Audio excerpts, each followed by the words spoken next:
before we get into the meat of algebra, I wanted to give you a quote from one of the greatest minds in human history, Galileo Galilei, because I think this quote encapsulates the true point of algebra and really mathematics in general. He said, "Philosophy is written in that great book which ever lies before our eyes. I mean the universe. But we cannot understand it if we do not first learn the language and grasp the symbols in which it is written. This book is written in the mathematical language, without which one wanders in vain through a dark labyrinth." So very dramatic, but very deep. And this really is the point of mathematics. And what we'll see as we start getting deeper into algebra is that we're going to start abstracting things. And we're going to start getting to core ideas that start explaining really how the universe is structured. Sure, these ideas can be applied to things like economics and finance and physics and chemistry. But at their core, they're the same idea. And so they're even more fundamental, more pure than any one of those applications. And to see what I mean by getting down to the root idea, let's go with we started with the very grand, the philosophy of the universe is written in mathematics, but let's start with a very concrete, simple idea. But we'll keep abstracting and we'll see how the same idea connects across many domains in our universe. So let's just say we're at the store and we're going to buy something, and there's a sale. The sale says that it is 30% off. 30% off. And I'm interested, I don't shop at my too fancy stores. So let's say I'm interested in a pair of pants, and the pair of pants before the sale even is about 20 bucks. And that is about how much I spend on my pants. So I'm interested in a $20 pair of pants, but it's even better. There's a 30% off sale on these pants. Well, how would I think about how much I'm going to get off of that $20? And this isn't algebra yet. This is something that you've probably had exposure to. You would multiply the 30% times the $20. So you would say your discount is equal to, you could write it as 30% times $20. I'll do the $20 in purple. Or you could write it, if you wanted to write this as a decimal, you could write this as 0.30 times $20. And if you were to do the math, you would get $6. So nothing new over there. But what if I want to generalize it a little bit? That's the discount on this particular pair of pants. But what if I wanted to know the discount on anything in the store? Well, then I could say, well, let x be the price. Let me do this in a different color. So I'm just going to make a symbol. Let x be the price of the product I want to buy. Price, the non-discount price. Non-discount price of the product in the store. So now all of a sudden we can say that our discount is equal to 30% times x. 30% times x. Or if we wanted to write it as a decimal, we could write, if we wanted to write 30% as a decimal, we could write 0.30 times x. Now this is interesting. Now you give me the price of any product in the store, and I can substitute it in for x, and then I can essentially multiply 0.3 times that, and I would get the discount. So now we're starting to, very slowly, we're starting to get into the abstraction of algebra. And we'll see that these will get much more nuanced and deep, and frankly, more beautiful as we start studying more and more kind of algebraic ideas. But we aren't done here. We can abstract this even more.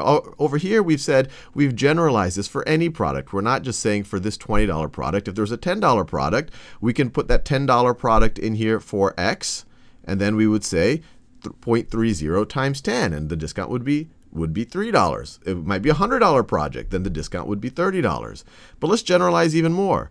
Let's say, well, what is the discount for any given sale when the sale is a certain percentage? So now we can say that the discount, let me define a variable. So let's let m equal, or I'll say p just so it makes sense. P is equal to the percentage off. Percentage off. Now what can we do? Well, now we can say that the discount is equal to the percentage off. In these other examples, we were picking 30%, but we can say now it's p. It's the percentage off. It's p. That's the percentage off times the product in question, times the price, the non-discount price of the product in question. Well, that was x. The discount is equal to P times x. Now, this is really interesting. Now we have a general way of calculating a discount for any given percentage off and any given product x. And we didn't have to use these words and these letters. We could have said, let y equal the discount. Let y is equal to the discount. Then we could have written the same underlying idea. Instead of writing discount, we could have written y is equal to the percentage off, is equal to the percentage off P times the non-discount price of the product times x. And you could have defined these letters any way you wanted. Instead of writing y there, you could have written a Greek letter, or you could have written any symbol there, as long as you can keep track of that symbol represents the actual dollar discount. But now things get really interesting, because we can use this type of a relationship, which is an equation. You're equating y to this right over here. That's why we call it an equation. This can be used for things that are completely unrelated to the price, the discount price at the store over here. You might have, so in physics, you'll see that force is equal to mass times acceleration. The letters are different, but these are fundamentally the same idea. We could have let y is equal to force. We could let y is equal to force, and m is equal to, or mass is equal to P. So let me write P is equal to mass. And this wouldn't be an intuitive way to define it, but I want to show you that this is the same idea, the same relationship, but it's being applied to two completely different things.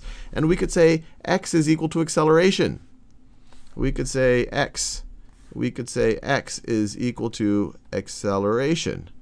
Well, then the famous force is equal to mass times acceleration can be rewritten, and it's really the same exact idea as y, which we've defined as force, can be equal to mass, which we're going to use the symbol P, which is equal to P times acceleration. We're just going to happen to use the letter x here, times x. Well, this is the exact same equation. This is the exact same equation. We can see that we can take this equation, and it can apply to things in economics, or it can apply to things in finance, or it can apply to things in computer science, or logic, or electrical engineering, or anything, accounting. I mean, there's an infinite number of applications of this one equation. And what's neat about mathematics, and what's neat about algebra in particular, is we can focus on this abstraction.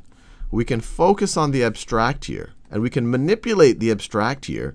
And what we discover from these ideas, from these manipulations, can then go and be reapplied to all of these other applications, to all of them. And even neater, it's kind of telling us the true structure of the universe if you were to strip away all of these human definitions and all of these human applications. So for example, we could say, look, if y is equal to P times x, so literally if someone said, hey, this is y, and someone says on the other hand, they say, I have P times x, I could say, well, you have the same thing in both of your hands.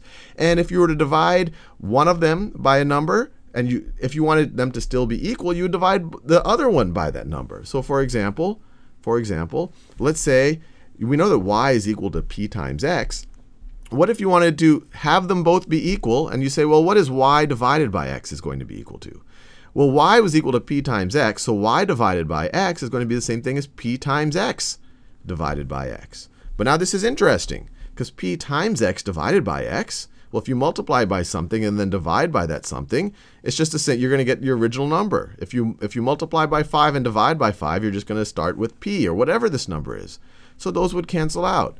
But we were able to manipulate the abstraction here and get y over x is equal to P, and let me make that x green. Y over x is equal to P. And now this has implications. This has implications for every one of these ideas. One is telling us a fundamental truth about the universe, almost devoid of any of these applications. But now we can go and take them back to any place that we applied. And what the really interesting thing is we're going to find there are an infinite number of applications. And we don't even know, frankly, most of them. We're going to discover new ones for them in 1,000 years.